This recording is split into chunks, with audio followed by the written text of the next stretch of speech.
Hi, everyone. Welcome to Voices of West Windsor. My name is Paul Ligety, and I'm the head archivist of the Historical Society of West Windsor and a co-chair of Voices of West Windsor.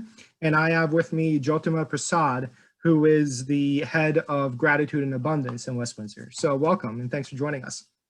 Thank you so much, Paul. Okay. Happy Thanksgiving, and so grateful to be here on a Thanksgiving day. What a beautiful day. And thanks to Voices of West Windsor for helping us, spread the voice which you want to talk about West Windsor. So yeah, happy Thanksgiving to you too. I forgot to say that. I guess we'll just get into it. As I mentioned, you're the one of the heads of Gratitude and Abundance. Can you talk to us about what Gratitude and Abundance is in West Windsor? Oh, Paul, Gratitude and Abundance is a vision, and it was an experience of an individual which became a movement. So it's a personal life transformation journey which you want to pass it on to everyone. So gratitude, practicing gratitude, deep diving in gratitude, and living a life full of abundance is the mission and the vision of Gratitude and Abundance. And can you talk a little bit about its history? So very short one to share.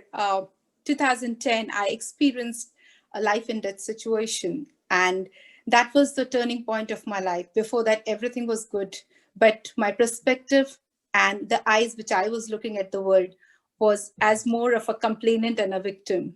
But when I got a new life to live, I started looking everything with the lens of gratitude. Everything is a gift. Every breath is a gift. And that's how I took my life experience as a learning point and wanted to give back to the society and the humanity. So now, as a West Windsor resident, what does Gratitude and Abundance do in West Windsor specifically? So, Paul, it's a very beautiful story. While I was coming from India to US, I was thinking, what's the purpose, why I'm going there? And not knowing the divine plan that coming to West Windsor will make the vision will become so bigger and the broader. So last 6 years have been a life transforming and evolving for Gratitude and Abundance. This community has given so much in a lot of ways to expand this vision, starting from a very little kid to everyone around here. So I started this thing with small workshop of kids and giving them. And then how it started embracing. West Windsor Library invited me to do a gratitude workshop for adults and the kids. Then the workshop took to school. We started going to the schools and giving this gratitude workshop. It went to a corporate. And then in 2018, it went to a little more movement of doing a gratitude walk. So it's been evolving every day in West Windsor because this community is a very embracing, loving, and a grateful community. And you mentioned the workshops. What happens in the workshops? It's simply, Paul, if you say you, me, everyone in the world, we all have the dormant seed of gratitude. It's not that we don't know it or it's something new I'm talking about. It's just that the awareness, it's bringing it alive. And most of us, we don't even know how to express gratitude. The word thank you is like when we receive a gift or somebody does something for us, it's like we learn to say thank you for that. Not knowing that there's so much abundant gifts that we have already received. And just we have to start noticing it and expressing it. So in the workshops, we just talk about how to plant the seeds and how to start noticing very small little things of life. Even when we hear the bird chirping or we see the fall colors or the leaves dropping, it can be very little things, but just bringing into awareness that there is so much to be grateful for.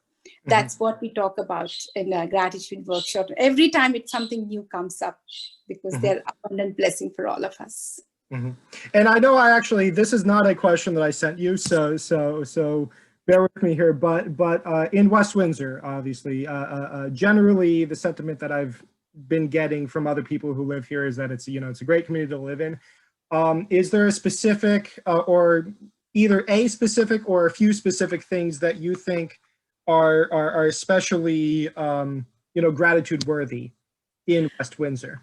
Oh my God, the list will go on, Paul. I think our interview can go a bit longer. You have to listen to me.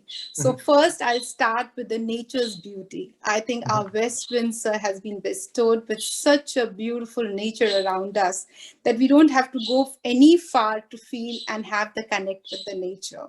Our Mercer County Park is there. There's so many beautiful parks. The trees, everywhere it looks so beautiful.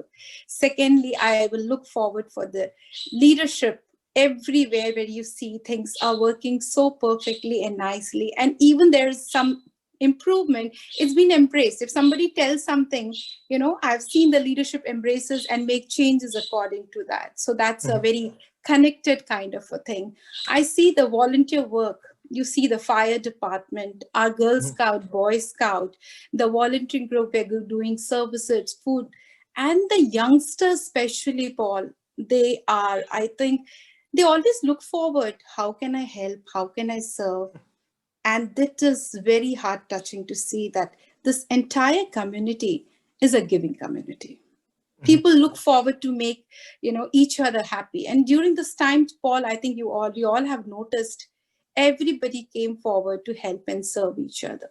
Whether it was making someone's birthday special, or a parade, giving a birthday parade for someone, or cooking food for someone, it was a very big community connection and compassion. That's 3 C's which I have seen in this community. I'm overwhelmed with the gratitude and joy being in West Windsor. Now I know I've seen you posting in the town online forums with the the police officers and different school administrators. Are there specific organizations that you work with, and if so, what exactly does that interaction entail?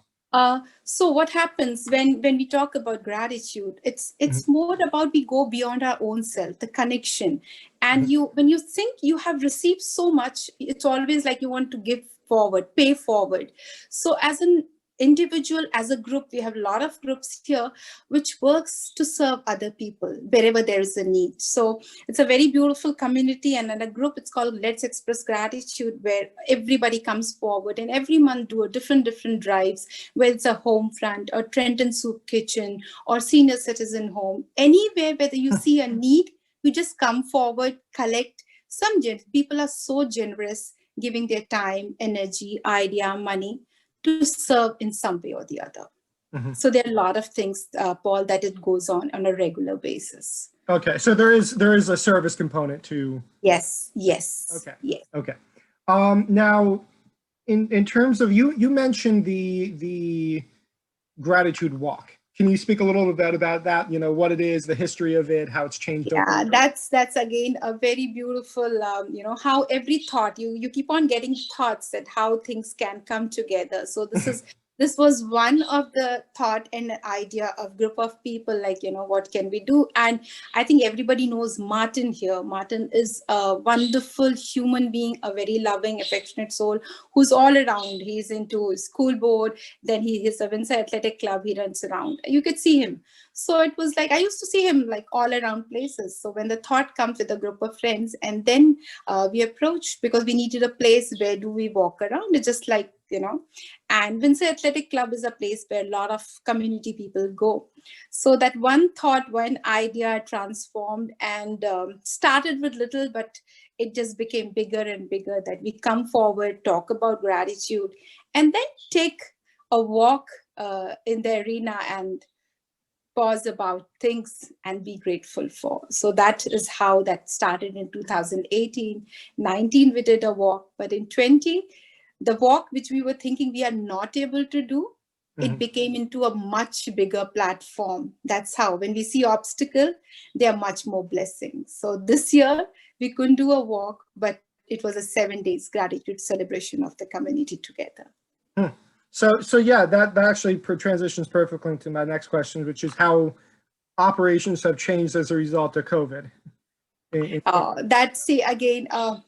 Every challenge, every problem, when we see, I think there are a lot of silver linings and a lot of blessings behind it. this particular 9 months have been very difficult, for a lot of people. But there are so many blessings to be counted in this particular time. We all have come as one family. We have more connected, deeper connections, better relationship, understanding each other, more compassion and kindness has come.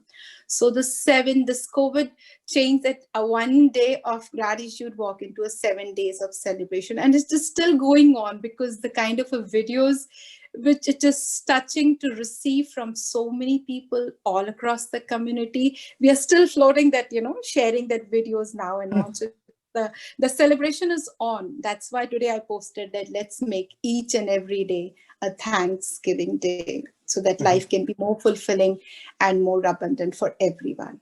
Mm-hmm.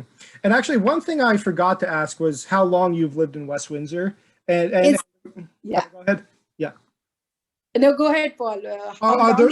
The reason I'm asking is because I actually want to go back to something you mentioned a few minutes ago, which is that even if the township has things that it should improve, it gets done quickly. My question to you was, examples of that, of the township, addressing problems promptly in your experience. So it's been 6 years. This is my 6th year in West Windsor Township. What I mean to say, it's like because it's a leadership. It's a different, people have to work towards it, but it's been embraced in a way that things can be worked on it.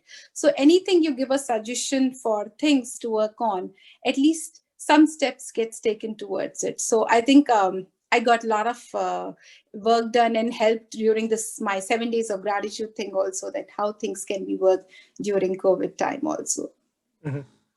And what makes this is part of a question that I asked earlier. What makes West Windsor particularly unique in terms of gratitude and abundance? The uniqueness of West Windsor community, it's a giving community. Mm-hmm. Everyone looks an opportunity to help and serve. A lot of people sometimes don't even know how can I help and how can I serve? So they look forward for something. So I've experienced not in one or two things, because I keep getting the message, Jyotima, next any project you do, I like to be part of it. What can I do? Starting from a small kid, because I want to share, Paul, that our school district does a lot of good work. There are so many things happening in our West Windsor school district, and the effort which it goes, nobody could understand unless and until we see it. So it's a very small thing I want to share, but it's a very big thing that West Windsor School District is providing meals, for 900 kids, and how much back now with Sodexo they have, come together and preparing the meal. But there are so many people during COVID who were on the workforce working towards it. So what I thought, that let's bring our volunteer, and we started writing a gratitude card so that every lunch box, every box can have a card where it's a message of some good message, whether it brings smiles on the faces. So we have made at least 600 to 700 gratitude cards for that food boxes, and we are in the process of making more. So that's how I see this community. The uniqueness of this community is being a giver and helper and a server. So that's so beautiful. I do agree with that. The one thing that has struck me is that during COVID, there's been a lot of outreach within the community to other community members. I completely agree. Whether or not, it's at the administrative level, like the government, or individuals. Yes. Like the Mercer Mask Project and yes, West Windsor specific, but other initiatives like that, certainly. Yeah. Mercer Mask Project was such a huge, Paul. I think it is like how everyone came forward there was no plan. It's not that you have to do it like I will do like this. It starts with a thought and an idea, and it just becomes so many people come forward. And then there was a food thing, like, for the doctors, for the hospitals, there was another group which served meals. And the selfless service of the volunteers was like, your heart, just comes out with just pours with gratitude, because nobody thought that I am doing it. It's not that me or name or an identity. It's just that how can we do it? So it was very heart-touching, Paul. During this time, we have truly experienced the humanity, which is like, awaken in a very, very positive and a grateful way. And I know that we also have a lot of youth members of West Windsor. Yeah. And actually, I've seen some of your images on Facebook, for example, where you have like a number of school children. Yes. Can you talk a little bit about them and what they do and what their role is in this overall gratitude and So Paul, I always learn, because for my personal experience, when I say when we become adults, a lot of things we already imbibe, and to take it off, it takes little time. So it's called transformation. But kids are like, so it's like, they are so soft. You can nurture them the way we want to nurture them. So they are into formative age. So anything which you plant in them, they bloom it in a beautiful way. And I learned it during this process. So while I was doing this, and everything I asked for the kids, the group which I do the workshop and all, you will send the video, will you make a card, will you make a poster? And everybody came forward and did something with the other. And the way they were expressing gratitude for the teachers, I think they were feeling, it's not they have to pretend or they have to portray for something for a Facebook or something. No, it was coming straight from their heart. And they are the kids who are going to tell the story of resilience, hope, love, and joy 10, 15 years from now, when they grow up, that how did they cope up with this particular situation, 9 months, so much of a restriction. Still, they are so joyful and grateful. So much to learn from. I learn from the kids a lot every time I talk to them. There's so much to learn. Now, you've mentioned, as we spoke about the gratitude walk and the 7 days of gratitude. Are there any other notable, projects or events that have happened over the past few years or this year as well? Paul, a lot of things keeps happening in a different. So there's a very major thing. It's like, there's a very beautiful girl of our West Windsor. She's Taruna, and she has gone through her own cancer journey, because there are so many stories of West Windsor. And when she came, bounced back, she started a group called Let's Express Gratitude, and with calling the group of friends. And now there are more than 100 of people in that group. And from the last 4.5 years, every month, the girls, and there are a lot of volunteers, who come selflessly serving in that, which comes for one project every month, that how can we give back? So it's a lot of effort, but every month the project goes on of helping and serving the community in some way or the other. And like this, there are so many other groups, like, in our community, in a small way, like, kids would like to raise fund for something. So it's just that the generosity, the goodness, and the gratitude, with the connection, compassion, and the community, is all the 3 Gs and the 3 Cs are, creating the ripple effect in this gratitude movement. Now, before we go, as a West Windsor resident, as the head of this project, I'm wondering where you see gratitude and abundance in the future, short term and long term, and same thing for West Windsor in general, since you're obviously a resident of this town. So I vision that, I don't know which organization, but West Windsor will be known as a West Windsor, a grateful and a happy city that will be declared and will become a role model for the world. That's how I envision for our West Windsor, and being a thriving community in all aspects. Whatever vision we have, it can be fulfilled with all the people coming together and make a thriving, happy, healthy community. It can be a role model for the world, West Windsor. That's how I see. Okay, great. Well, again, thank you for joining us. And again, happy Thanksgiving. Thank you, Paul. This has been a blessing, and I feel so grateful to Divine for being part of West Windsor.